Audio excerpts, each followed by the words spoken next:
Hey everyone, welcome back to the deep dive. We've all been digging into microlearning, and today we're going to break down how to actually use it, especially with AI changing everything so fast. To help us out, we've got Professor Anna from University 365. She is a total whiz when it comes to this stuff. Thanks for having me. So I've been seeing microlearning everywhere, but I'll admit I'm still a little fuzzy on what it actually is.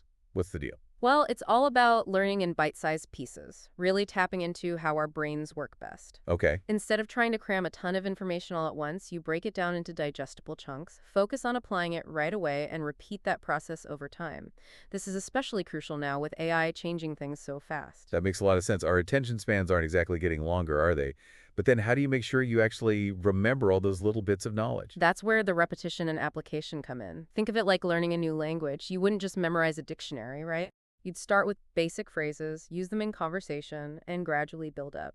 Microlearning applies that same principle to any kind of knowledge. Hmm. I could see how that would make learning less daunting, especially for complex topics. And you mentioned AI. That's where I'm feeling the pressure to keep up. It seems like there's a new tool or framework popping up every day. Absolutely, and that's precisely where microlearning shines. Imagine trying to learn a massive new AI coding library all at once. It'd be overwhelming. Oh, yeah. But if you break it down with microlearning, focus on specific functions, and practice consistently, it becomes manageable. So instead of drowning in information, you're sort of surfing the wave. Exactly. You're learning and adapting in step with the changes, building your skills incrementally.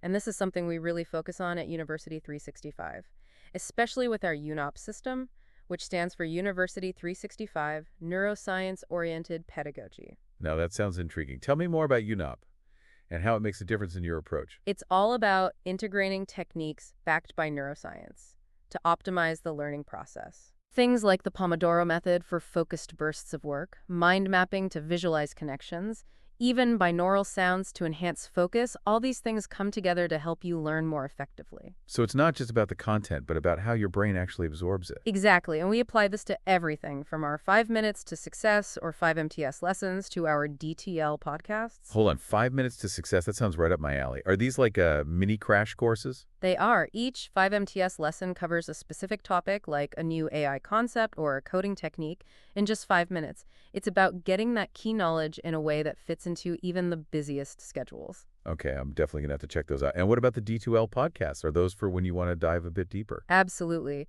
These AI-generated podcasts feature conversations between experts, diving into those 5 MTS topics with more nuance and real-world examples. It's like having a virtual study session with the pros. This all sounds incredibly organized, but with so much learning happening in bite-sized pieces, how do you keep it all together? That almost seems like it could be more overwhelming. That's where the concept of a digital second brain comes in. It's all about having a system to store and manage information in a way that actually makes sense for how our brains work. Okay, now you've got my attention. So how do you actually build this second brain? Is this something I can actually do? You absolutely can. And we've developed a specific framework at University 365 called EPAPS, Life, Interests, Projects, System. Basically, you organize all your digital information based on these 4 categories. So instead of a million random files and notes, I've got a structure. Precisely. And it's not just about storing information, it's about having a system to process it. Okay. That's where care, collect, action plan, review, execute comes in. It helps you filter information, decide what to do with it, track your progress, and actually apply what you learn. Wait, so CARE is like the action plan for my digital second brain. This is blowing my mind. It's all about turning knowledge into action, preventing information overload, and actually using what you learn. This is brilliant. And all of this seems even more crucial with AI constantly throwing new things at it. You're absolutely right. And when we come back, we'll dive into how this microlating system helps you stay ahead of the AI curve and tackle those specific challenges. All right, we're back and ready to tackle the big question.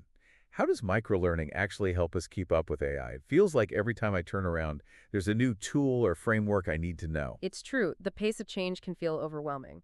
But remember that, surfing the wave analogy, microlearning helps you ride that wave of AI advancements by breaking down complex topics into manageable pieces. So instead of trying to learn everything about a new AI tool all at once, I could focus on one specific function or feature each day. Exactly. And let's say you're interested in learning about natural language processing, or NLP.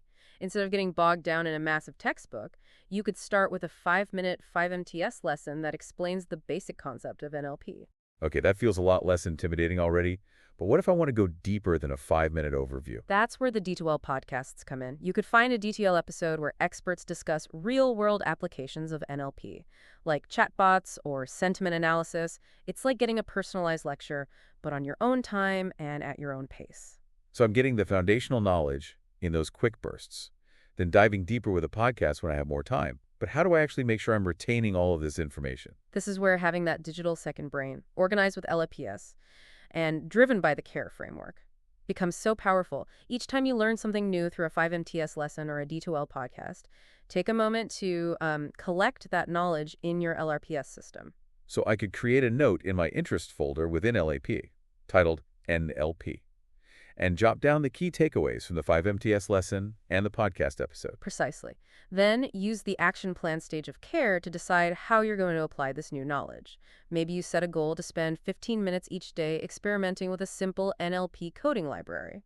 And I could track my progress in my LP system, right? It's like having a personal learning dashboard. Exactly. And as you review your progress, you can adjust your action plan as needed. Maybe you realize you need to revisit a certain concept, or maybe you're ready to tackle a more advanced application. This is where that iterative learning process really comes into play. It's like I'm building my own personalized AI learning path, one step at a time. This is making me feel a lot more in control.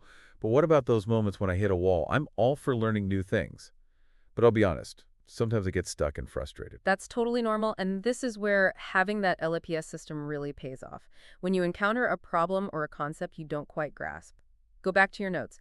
Chances are you've already come across a resource, a tip, or an explanation that can help you overcome that specific obstacle. So instead of starting from scratch or getting lost in a sea of Google searches, I can use my LIPS system as a sort of internal knowledge base. Exactly. It's like having a team of experts, all the past versions of you who have learned and struggled and overcome those challenges, ready to lend a hand. And remember, learning isn't a solo sport. Don't be afraid to reach out to online communities, forums, or even mentors for support and guidance. This is so empowering. It's like you're giving me the tools to not just learn about AI, but to become a confident, self-directed learner in any field. That's the beauty of microlearning and these systems like LIPS and CARE. They empower you to take ownership of your learning journey, no matter what you're trying to master. And I imagine this approach is especially helpful when it comes to maintaining a healthy work-life balance. With all this talk about AI and the need to constantly upskill, it's easy to feel like you're always on. It's crucial to find that balance, and microlearning can actually help. By integrating short bursts of learning into your existing routine, you can make progress without sacrificing your well-being. Maybe you listen to a D2L podcast on your commute, or you squeeze in a 5NTS video during your lunch break. It's about finding those pockets of time that work for you. So instead of feeling like I have to carve out huge chunks of time to dedicate to learning, I can weave it into my day in a way that feels sustainable. Precisely. And remember, learning should be enjoyable, not a source of stress. If you find yourself feeling overwhelmed or burnt out, take a step back, revisit your goals, and make adjustments as needed. I love that reminder. And I can see how this ties back to the concept of ULM University 365 Life Management, which we touched on earlier.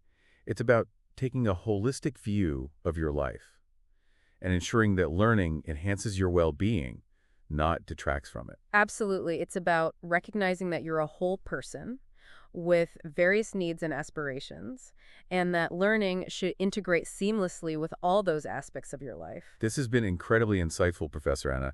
I feel like I'm starting to see how microlearning can truly be a game changer, not just for keeping up with AI, but for approaching any learning goal in a way that feels manageable, sustainable, and even enjoyable. I'm glad to hear that. And before we wrap up, I want to emphasize that even though we've been discussing microlearning in the context of AI, these principles and techniques can be applied to virtually any field or subject you're passionate about. That's such an important point. So whether you're trying to master a new language, learn a musical instrument, or become a coding whiz, microlearning can be your secret weapon. Exactly. It's about embracing a mindset of continuous growth and finding joy in the process of learning, one bite-sized piece at a time. And listeners, when we come back, we'll be exploring how to cultivate that mindset of lifelong learning and turn these microlearning habits into a sustainable part of your life.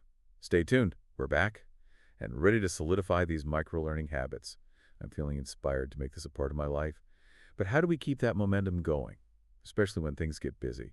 Think about those small wins we talked about earlier. Every time you complete a 5MTS lesson, grasp a new concept, or use what you've learned to solve a problem. Celebrate that victory. Those small wins fuel your motivation and keep you moving forward. So it's about recognizing those micro achievements along the way. I like that. It's easy to get caught up in the big picture and forget to celebrate those little steps. Exactly. And remember that learning is a journey, not a destination. There will be times when you feel stuck, or you might even question why you're putting in the effort. It's in those moments that revisiting your goals and remembering your why can be incredibly powerful. It's like that saying, fall 7 times, stand up 8. It's about embracing the ups and downs of the learning process, right? Absolutely. And remember, your LP system isn't static. It evolves with you as you learn and grow. Regularly review your notes, refine your categories, and make sure your system is still serving you effectively. So it's not a set it and forget it kind of thing. It's about continually adapting my system to fit my changing needs and goals. Precisely. And this is where the explore phase of the EVA cycle, which stands for explore, visualize, act. Within University 365's ULM system is so valuable, it encourages you to step back, reassess your goals, and explore new possibilities. So it's about staying curious, being open to new directions, and recognizing that the learning process itself can lead us down unexpected paths. Exactly. And one of the most powerful ways to cultivate this mindset of lifelong learning is to connect with others who share your interests. Join online communities, attend workshops, or find a mentor who can inspire you and provide guidance. It's about turning learning into a collaborative and supportive experience, not just a solitary pursuit. Absolutely. Learning thrives in environments where people can share ideas, ask questions, and support each other's growth. Professor Anna, this has been such an eye-opening conversation. I'm walking away with not just practical strategies for implementing microlearning, but a whole new perspective on what it means to be a lifelong learner. It's been my pleasure. And remember, whether you're diving into the world of AI or pursuing any other passion, microlearning empowers you to take control of your journey and unlock your full potential. And listeners, we've covered a lot of ground today, from understanding the power of microlearning and building your digital second brain, to integrating it all into a balanced and fulfilling life. You now have the tools to become a true lifelong learner. If you're ready to dive deeper and explore the resources University 365 has to offer, check out the links in the show notes. And remember, the most important step is to simply start. Pick one small thing you want to learn this week and apply the microlearning strategies we've discussed. Celebrate those small wins. Embrace the journey. And never stop exploring. Until next time, happy learning.